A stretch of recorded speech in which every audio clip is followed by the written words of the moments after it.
आपने कई सारी पिक्चर्स और मूर्तियां देखी होंगी जिनमें आपने देखा होगा कि भगवान शिव मां काली के पैरों के नीचे।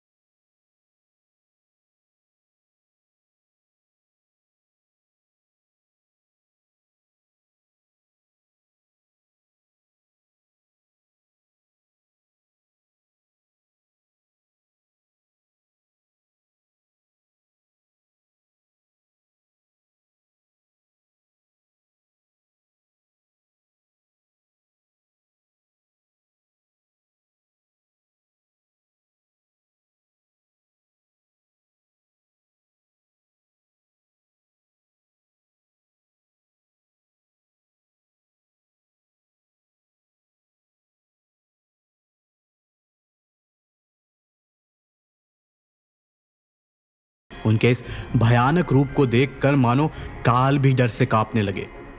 उनका गुस्सा इतना भयानक है कि मानो धरती की सारी शक्ति भी उन्हें शांत ना कर पाए। उनसे युद्ध करना तो दूर, किसी के भी उनके पास खड़े होने की हिम्मत भी नहीं होती। इतना भयानक रूप है जिसे देखकर तो देवता तक डर जाते हैं।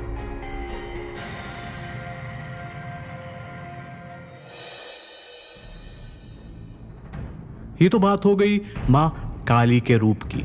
अब चलिए बात करते हैं उन्होंने ये भयानक रूप आखिर लिया क्यों।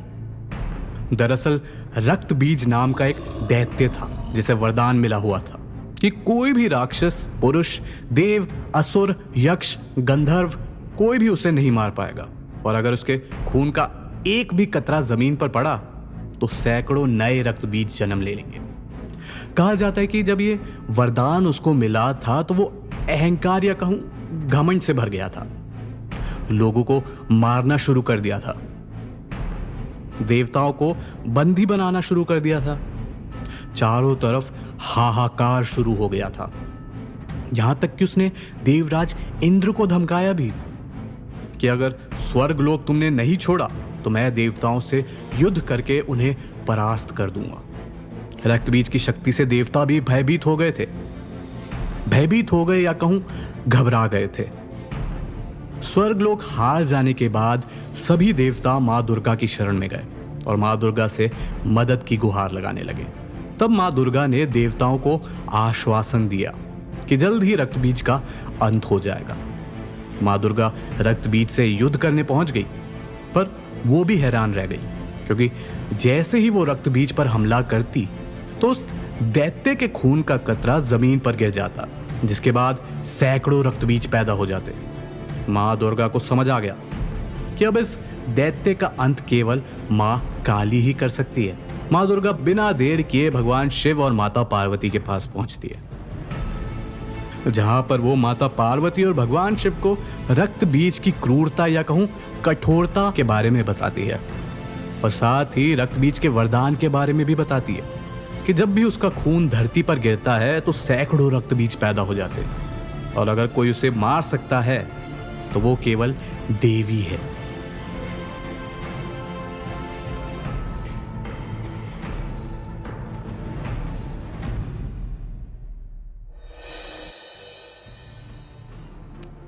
इसलिए शिव जी के कहने पर माता पार्वती मां काली का भयानक रूप ले लेती हैं। जैसे ही माता पार्वती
देवतागण सब घबरा जाते हैं कि अगर माँ काली को नहीं रोका गया तो माँ काली सबका अंत कर देगी।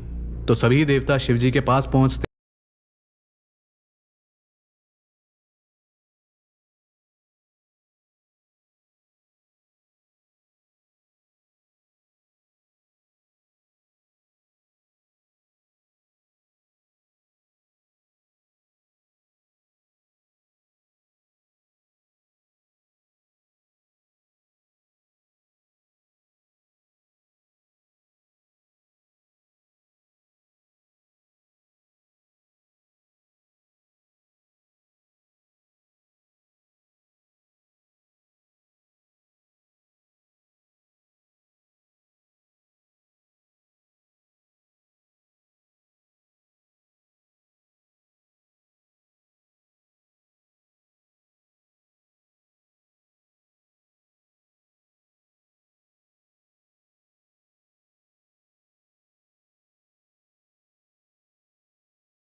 और आप सुन रहे हैं द इंडियन माइथोलॉजी पॉडकास्ट। कुछ फीडबैक हो तो हमारे साथ ज़रूर शेयर कीजिएगा।